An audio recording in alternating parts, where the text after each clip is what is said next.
ایک جنتی صحابی سام۔ واقعہ یہ ہے کہ حضرت صفوان ابن معطل فرماتے ہیں کہ ہم چند مسلمان مل کر حج کے لیے گھر سے نکلے تو راستے میں ایک بہت بڑا سانپ دیکھا جو کافی تڑپ رہا تھا۔ ہم نے دیکھا کہ تڑپ تڑپ کر تھوڑی دیر کے بعد وہ مر گیا۔ ہماری جماعت میں سے ایک شخص نے اپنی جیب سے ایک کپڑا نکالا اور اس مردہ سانپ کو اس کپڑے میں لپیٹ کر زمین میں ایک گڑھا کھودا اور اس گڑھے میں اس سانپ کو دبا دیا، اور ہم لوگ آگے اپنا سفر کرنے لگے یہاں تک کہ ہم لوگ مکہ معظمہ پہنچ گئے اور مسجد حرام میں داخل ہوئے۔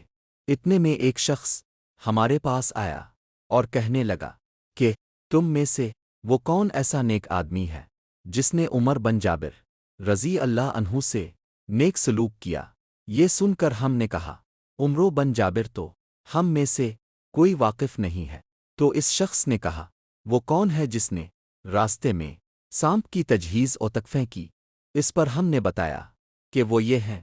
پھر وہ شخص ہمارے ساتھی کی طرف مخاطب ہو کر کہنے لگا جزاک اللہ خیر، یہ جس کی اپنے تجہیز و تکفین کی ہے یہ کوئی سانپ نہیں بلکہ یہ حضور نبی کریم صلی اللہ علیہ وسلم کا ایک جنتی صحابی تھا، اور اس کا نام عمر بن جابر تھا، اور یہ ان 9 جناتوں میں سے تھا جنہوں نے خود حضور صلی اللہ علیہ وسلم کی زبان نور سے قرآن مجید سنا کرتا تھا اور ایک سچا عاشق رسول تھا۔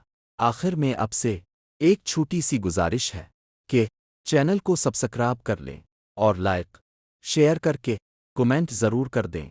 اس واقعہ سے معلوم ہوا کہ ہمارے حضور نبی کریم صلی اللہ علیہ وسلم رسول الثقلین ہیں، انسانوں اور جناتوں کے بھی رسول ہیں، اور جناتوں میں بھی ایسے خوش نصیب افراد ہیں جو صاحب ایمان اور شرف صحابیت سے مشرف ہیں۔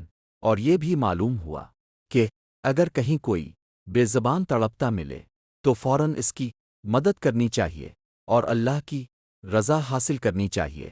اب اللہ تعالیٰ کی بارگاہ میں دعا ہے کہ مولا کریم ہم سب کو نیکوں میں شامل فرما اور برائیوں سے بچا۔ آمین سم آمین۔ خدا حافظ۔